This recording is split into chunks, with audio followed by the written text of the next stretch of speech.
So, first things first, I must say that I love the first Don't Breathe. With its heart pounding suspense, original and unique story, ambitious and skillful direction, and surprisingly empathic characters, it was a memorable, twisted horror thriller that was really something special.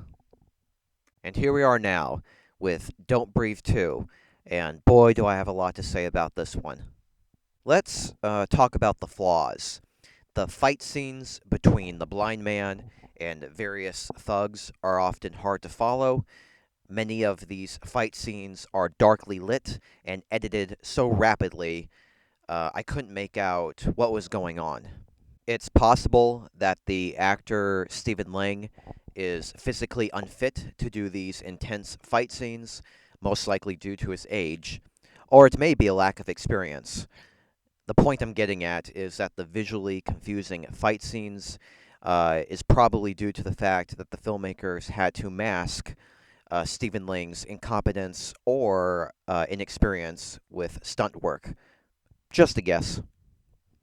The other flaw is related to the blind man's skills. He's too perfect.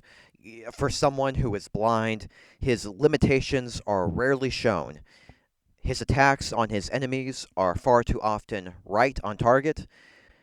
It would have been more suspenseful, as well as, of course, realistic, if some vulnerability had some more representation with the main character. Also, there's a few set pieces that may be over the top and a little too unrealistic, and I think that's it for flaws. So, I like this movie a lot. Um, Despite those issues, just about everything else is very, very good. I'll admit that I had low expectations for this sequel due to the trailers as well as the premise, both of which I found dull.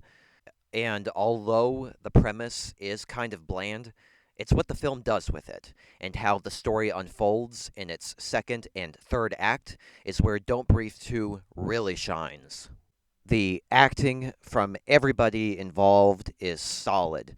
Most notably, the little girl who gives a committed performance, which is impressive for someone who is such at a young age.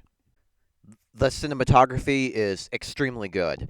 There are some truly inventive and skillful uses of camera movement, including some long tracking shots that really add to the suspense of a given perilous sequence.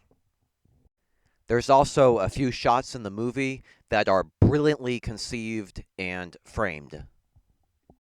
And let's talk about those scenes of peril. Wow.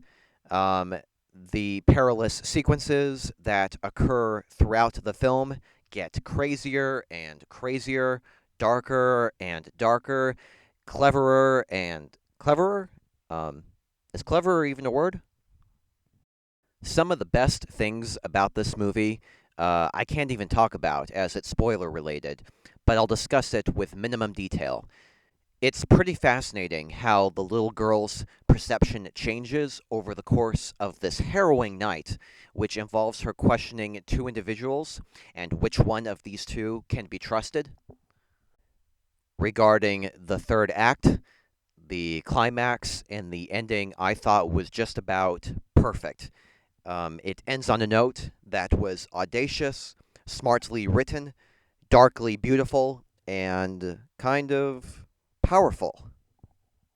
Although this was a remarkable and ambitiously creative sequel that I had a bloody good time with, those flaws I discussed earlier prevent it from matching the greatness of the first film. Nevertheless, this is a solid horror thriller sequel that is certainly much better than I expected it to be. I give Don't Breathe 2 3 out of 4 stars.